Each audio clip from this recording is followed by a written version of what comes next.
Le 18 août 2020, le président Ibrahim Boubacar Keïta, dont le régime était violemment contesté par Maliens, rendait dans la soirée sa démission aux militaires qu'il avait conduit manu militari au camp de Kati.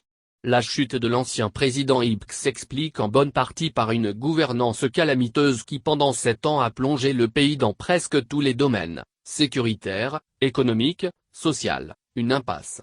Retour sur les événements qui ont précédé la chute d'Ibk. En effet, pendant ces 7 ans de magistère, Ibrahim Boubacar Keïta s'est illustré par une mauvaise gouvernance, corollaire d'une gestion criblée de scandales financiers qui paralysent le fonctionnement de l'administration et asphyxie l'économie. De 2013 à 2020, les Maliens triment. Le président Ibrahim Boubacar Keïta aligne les échecs, de son arrivée au pouvoir jusqu'à son départ. En première ligne de ce qu'on pourrait qualifier de fiasco monumental dans la gestion des affaires publiques, figure l'élément fondamental qui avait fondé son élection, à savoir la gestion de la crise du Nord. Ibrahim Boubacar Keïta n'a pas connu meilleur sort en matière de lutte contre la corruption et la délinquance financière, de création d'emplois, de réalisation d'infrastructures, de bonne gouvernance, de gestion du front social et politique, du bien-être des populations etc. Conséquence ? L'État du Mali est au bord du gouffre. Et face à ce tableau peu réjouissant, des associations et partis politiques ont décidé d'unir leurs forces pour sortir le pays de la grave crise qu'il traverse. Ce fut autour d'une mobilisation populaire conduite par le mouvement du 5 juin des forces patriotiques M5RFP. Aussi, en répondant massivement aux appels à manifester du mouvement du 5 juin Rassemblement des forces patriotiques, M5RFP, les 5 juin, 19 juin, 10 juillet, et 11 août 2020, les Maliens ont clairement et fortement exprimé leur colère contre la gestion clanique du pouvoir par Ibk. Si les 2 premières manifestations avaient été pacifiques, l'avant-dernière a, quant à elle, semblé revêtir toutes les caractéristiques d'une insurrection et d'un début de révolution. À l'appel de leur leader, les manifestants ont assiégé les locaux de la télévision nationale, l'ORTM, et occupé les différentes grandes artères, ainsi que 2 des 3 ponts reliant les 2 rives du fleuve Niger qui traversent la capitale. Il s'agissait d'enclencher le processus de désobéissance civile qui avait été prononcé par les leaders du M5RFP, afin de contraindre Ibk à la démission. Bien qu'annoncée, officiellement, pacifique par les leaders du M5RFP, la manifestation du 10 juillet a fortement dégénéré sur le terrain, donnant lieu à des pillages, à la destruction de biens publics et privés, à des saccages de stations-service, etc. La plus emblématique des violences commises par les manifestants, ce jour-là, reste le saccage du siège de l'Assemblée nationale, qui fut totalement pillé et incendié. La réponse des autorités à la fronde fut jugée violente et disproportionnée, car ayant causé des morts, 23 selon le M5RFP, 11 selon les autorités maliennes, et une centaine de blessés. Dans ce climat de forte tension, plusieurs des leaders du M5RFP ont été mis aux arrêts par le pouvoir. La situation avait atteint un point de non-retour. Le M5RFP s'était constitué autour de la demande de démission du président Keïta et de son régime. Mais l'imam Mahmoud Dicko, qui en représente la caution morale, avait difficilement fini par convaincre les autres leaders du M5RFP, après ses multiples rencontres avec des ambassadeurs en poste à Bamako, l'émissaire de la CEDEAO, et Ibk lui-même, de renoncer à leur exigence de démission du président. Le mémorandum adressé à Ibk, dont le contenu fut dévoilé le 1er juillet 2020, portait donc sur plusieurs autres points cruciaux. Une réforme de la Cour constitutionnelle, afin que cette instance n'apparaisse plus comme l'instrument du pouvoir, la dissolution d'une Assemblée nationale fortement contestée, et la formation d'un gouvernement d'union nationale, avec un Premier ministre de plein pouvoir qui serait une personne crédible et consensuelle aux yeux de l'ensemble des Maliens. Le 8 juillet, contre toute attente, le président Ibk, dans une 3e adresse à la nation depuis le début de la crise le 5 juin, et après avoir reçu les leaders de la contestation, ne fit aucune concession concrète pour rassurer ces derniers. Il leur suggéra simplement de prendre contact avec la majorité présidentielle et de discuter avec celle-ci des modalités de sortie de crise. Ce positionnement fut perçu par les leaders de la contestation comme une manière de les dénigrer et de réduire leur combat politique à une simple recherche de position personnelle. On pouvait déjà retenir de cette situation qu'Ibk était assez loin de mesurer la gravité de la situation sociopolitique.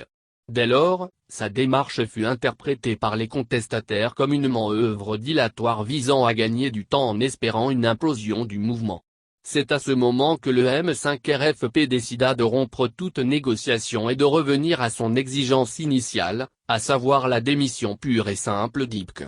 Au final, Ibk n'a réellement fait aucune concession. Le dialogue engagé entre l'opposition et le pouvoir avait donc perdu tout son sens. Les différentes actions, ou plutôt l'inaction, du président ont contribué à radicaliser les positions des contestataires. Finalement, les militaires arrêtent simultanément Ibk et son premier ministre Boubou Cissé. Le président contesté de l'Assemblée nationale, Moussa Timbiné, ainsi que plusieurs ministres des gouvernements actuels et précédents sont également interpellés. Le 19 août, vers minuit, le dernier discours du président Ibk dans lequel il annonce sa démission, la dissolution de l'Assemblée nationale et du gouvernement est retransmis à Télévision nationale, l'ORTM. Épilogue d'un régime qui aura montré pendant 7 ans toutes ses limites. Un président qui aura mené l'État du Mali dans un gouffre. L'espoir né le 19 septembre 2013 s'est estompé au fil du temps. Désillusion, déception, découragement et pessimisme à l'intérieur, érosion de la crédibilité extérieure du pays, tels sont les éléments constitutifs de la réalité malienne aujourd'hui. 7 ans après l'entrée en fonction du président Ibk, le Mali va très mal. Les années qui viennent de s'écouler ont été 7 années perdues pour le Mali. Rien de concret n'a été réalisé, ni intégrité du territoire, ni unité nationale ni réconciliation, ni paix, ni stabilité, ni décollage économique, ni reconstruction de l'État. L'incapacité du président et de ses gouvernements à faire face à la situation se passe de commentaires. Le malaise social était profond et tout au long de ses mandats, il a fait face à une vague de manifestations et de contestations, les grèves des enseignants, des magistrats, des médecins, les manifestations contre les massacres dans le centre du Mali. Des échecs dans tous les domaines. Des preuves existent pour étayer l'échec de celui-là même qui se disait être le Messie que les Maliens attendaient. L'on devrait insister particulièrement sur son incapacité à résoudre la crise du Nord qui fut le principal facteur qui a impulsé son élection en 2013. Entre fausses promesses et discours creux.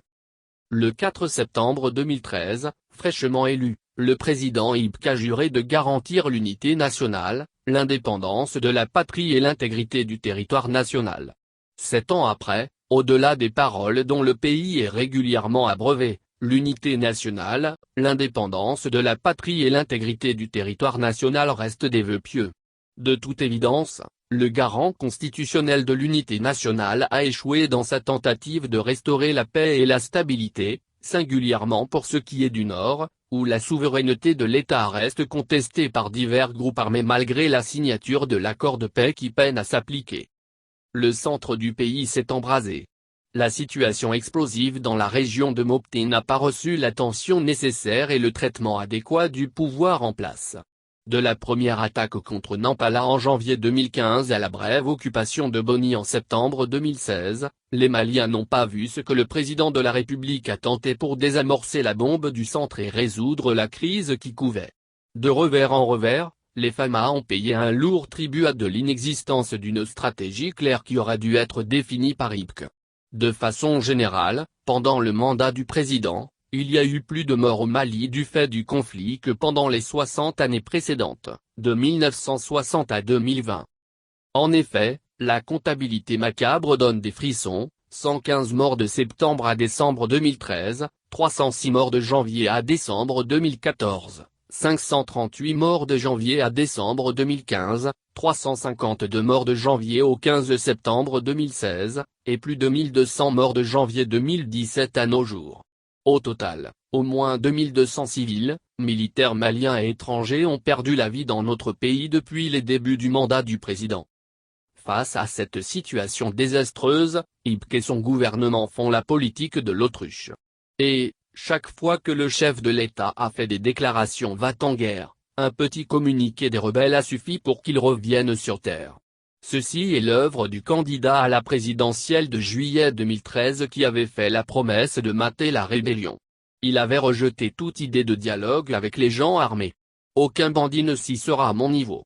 On ne me trimballera pas. Ce sont là, entre autres discours entendus à Koulouba. Mais, après la débâcle de Kidal, en mai 2015 suite à la visite controversée du Premier ministre de l'époque, Moussa Mara, le chef de l'État change son attitude vis-à-vis des groupes armés qui sont désormais conviés à des banquets au palais présidentiel de Koulouba.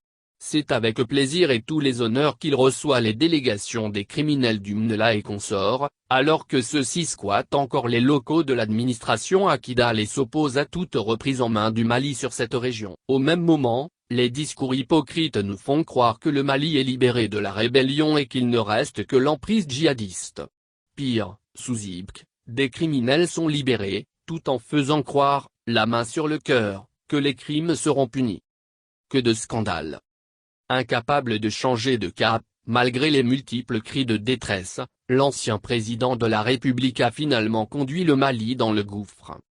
Ainsi, durant ces 7 ans rien n'est allé sur le plan économique, social et sécuritaire. Malgré ce chaos généralisé, IBK et son gouvernement se sont plu dans l'autosatisfaction pour masquer leur échec.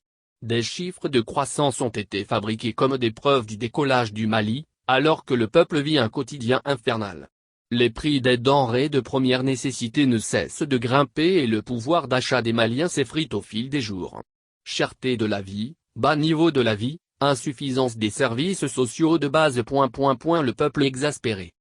La forte demande sociale exprimée à travers des grèves décrétées par différents syndicats en disait long sur le ras-le-bol général. Nul besoin de rappeler les multiples arrêts de travail enregistrés dans les domaines de l'éducation, de la santé, de la magistrature. Les chômeurs ou encore des débrouillards, petits commerçants et autres, sont dans un état de dénuement total. IBK a passé 7 ans à Koulouba, sans initier le moindre chantier de développement. Il se contente d'achever les travaux de ses prédécesseurs. Ainsi le centre universitaire de Kabala, l'hôpital de Mopti ou encore le palais des sports ont été inaugurés à grand renfort publicitaire. Ces chefs d'œuvre sont mis dans son bilan. Et pour cause. Durant les années de son règne, la République a été éclaboussée par des scandales aussi graves et humiliants que l'affaire Tommy Michel, celle de l'avion présidentiel et du contrat d'armement. D'autres dossiers liés aux nominations controversées et aux dépenses de prestige du locataire de Koulouba ont aussi été révélés au monde entier. Mais longtemps, les patriotes se souviendront du marché de gré à gré de 69 milliards de FCFA attribués en violation des règles des marchés publics, à un proche de la famille présidentielle, Sidi Mohamed Kanyassi, directeur général de la société Gostar Sarl promu aussitôt après conseiller spécial du président. Avec l'avenant, le marché a finalement porté sur 108 milliards de FCFA. Pire, dans le même contrat, les Maliens apprendront que le ministre des Finances a couvert ce marché par une garantie de 100 milliards de francs CFA. En clair, l'État a payé la caution de l'adjudicataire à sa place. Ce qui a provoqué l'ire du FMI et d'autres partenaires techniques et financiers.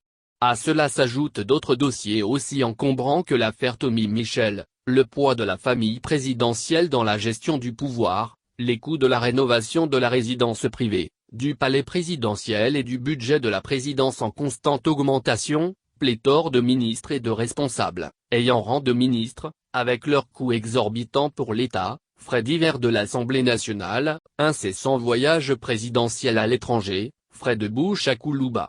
Le trésor public malien ploie sous le coup des dépenses liées à l'entretien des princes du jour.